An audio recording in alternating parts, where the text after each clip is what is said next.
Hello, hello, hello, and welcome to this episode of Off My Bridge. Now, Wolfenstead asked the following question. How do you introduce players to Star Trek Adventures 2? Well, it's a very good question, and I decided let's make a video on it. I'm also a little bit gummed up, if you can hear that, hence the delay in videos over the last few weeks, but we're back and we are carrying on. So, how do you introduce players to Star Trek Adventures 2? Well, this is my approach. But before we do that, remember to tap that like button or the subscribe button if you're not already subscribed, or to tap the bell button so that you can be alerted when new videos drop. The very first step that you need to absolutely bear in mind is that the first major barrier to entry is that lack of knowledge. The fear that the players have going in with, oh, I don't know anything about Star Trek. I'm not going to be very good. Or I'm not going to know what to do. I don't know anything about warp core field dynamics or realigning the intermix ratio. I don't know what those things are. That's a major, major barrier. And it's an actual barrier to most games outside of fantasy, simply because as a general rule, the population hasn't been super exposed to these more niche kind of things. It would be like me being invited to go and play in a My Little Pony game. I have no idea what goes on in My Little Pony. Is it rainbows from the hearts or is that Care Bears? I don't know. Honestly, I don't know. However, you can overcome this barrier by doing a very brief introduction to the setting. And that could simply be, it's 2266, the Klingons, who've got ridged foreheads, are the enemy, and they are trying to take over the space that is controlled by the Federation, of which you are part of. You're on a starship, and your starship's got various weapons and things, and can travel faster than the speed of light.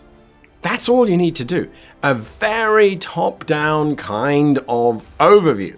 And then during play, you can then add in more little bits and bobs. If the players say, oh, well, we probably should go to the canteen and get some food.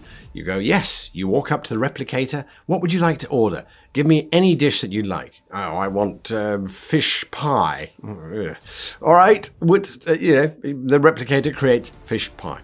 It's as easy as that. So you slowly introduce concepts. Don't try and bombard the players with a vast amount of information straight up front. The second barrier to entry is something that's fairly unique to Star Trek. The different roles of the different crew members. Oh, I don't want to play the captain. I don't want to make any decisions. Oh, the captain isn't making decisions. The captain is choosing between the options given by the other players. So it's not as daunting as you might think. At the same time, players might go, oh, I'm not doing science. I don't know sciencey stuff. For sure.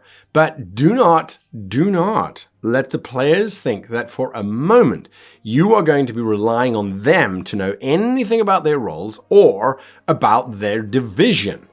So if someone is playing the tactical officer, simply say to them, all right, tactical officer, you get to target where on the ship, the enemy ship, your ship fires, and you get to fire the weapons. Don't worry, I'll tell you exactly how to do that at the appropriate time. For now, you just need to know that you should be tactically focused, looking at the position of other starships and your own. Oh, you're playing the science officer. Great. You're looking at spatial stuff. What's going on outside the starship? When you need to make a roll, I will let you know exactly what you need to do. So you need to do a lot of comfort building before you even jump into the game. Now, oftentimes, we will have people who are Star Trek fans but who've never role-played before. So there your barrier to entry is the opposite way round. There your barrier to entry is, I know everything there is to know about the layout of the Enterprise D, and I could walk you to the actual aquarium, but I have no idea what a D20 is or an attribute. I don't know what are those. Reassure the players, especially with 2D20, going, it is a super simple system.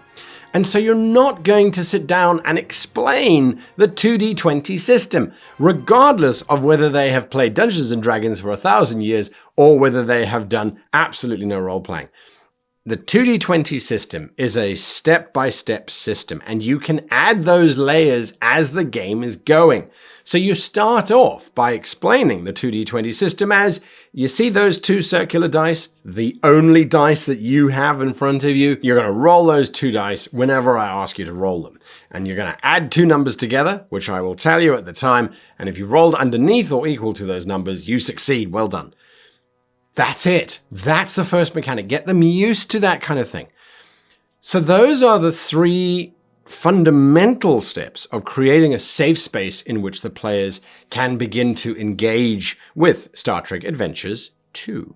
Now that you've got the players warmed up to this idea of playing Star Trek, you can now jump in. First and foremost, you must use pre-generated characters.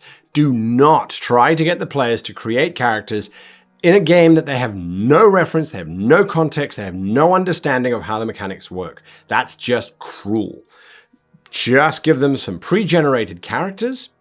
Give them a beginning scenario, a super simple beginning scenario. It could be a negotiation with an alien trader trying to get some information about a rogue starship or a rogue comet. It could be investigating a strange new planet or finding a derelict ship and approaching it.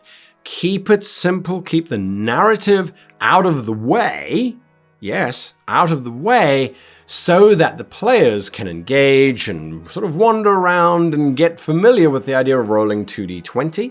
You're going to keep the difficulty number never, ever rising above 2 on any of the challenges. Most of the time it should be 1 or 0, so that the 2d20 system works. And once the players are then comfortable with this idea of the 2d20 and they're rolling their tasks and they're achieving successes and things, then you start to introduce the concept of momentum and threat. So only once they've already been running around, do you then start to say, well, now how do you think you could achieve 3 successes or 4 successes? Well, here you're going to spend momentum to buy additional dice. Now, I'm not talking about criticals and crit successes and crit failures. I'm not talking about those. Those are high-level concepts. We don't want to bombard the player with too much information. So we're just going to add in momentum, let them buy additional dice, let them buy 1 additional dice at a time so that they can understand the purchasing mechanic, and let them see you spending the threat to do the same thing. We're talking baby steps, folks, here, but we're not talking hours and hours and hours of playing the game at super low level. We're talking about maybe 15, 20 minutes. Then you introduce a new concept. Then the next 20 minutes passes and you introduce a new concept. And do you see how you can almost plan your adventure, your starting adventure, to be, well, the first 20 minutes is just them on the ship doing some basic scans, looking at seeing what's going on. And then after the first 20 minutes, we get the twist where they discover that the derelict ship is actually from the future, or it's from 400 years in the past, or it's their own ship from a different dimension. And then you increase and you add in the idea of momentum, and you can increase the difficulty. Finally, after they are comfortable with momentum spending and threat spending and rolling dice and that sort of thing, then you can start to introduce the more complicated concepts like focuses or talents or traits or values. Any of those things you can start to introduce as you go along. They are not prerequisites, they're not required, and I would suggest by the time that you are getting towards the end of your first session, you then include some kind of combat. Not necessarily starship combat, because once again, that is quite a complicated space, and it's a new set of rules that the players have to adapt to. Straight up personal combat is a lot easier because there aren't additional rules in there. It's still rolling numbers, rolling 2d20s and so on.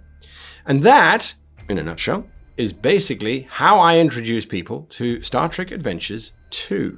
Pare it down, then add in layers as you go, and you'll find that your players assimilate that knowledge a lot faster. They're also not burdened down with trying to remember all of this stuff, as well as actually trying to have fun too. Those are my thoughts. I hope they have inspired you in some way. If they have, remember to hit that like button or the subscribe button or the bell button. There's so many buttons that you can press. You've got so many different choices.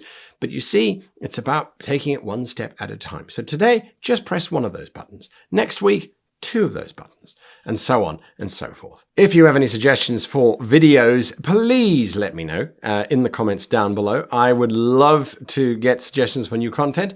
We've got a lot of suggestions that I'm still working through. Those are coming up. Next week, we will be looking at our Borg campaign, and we're looking at Adventure 2, which is the ship-focused game.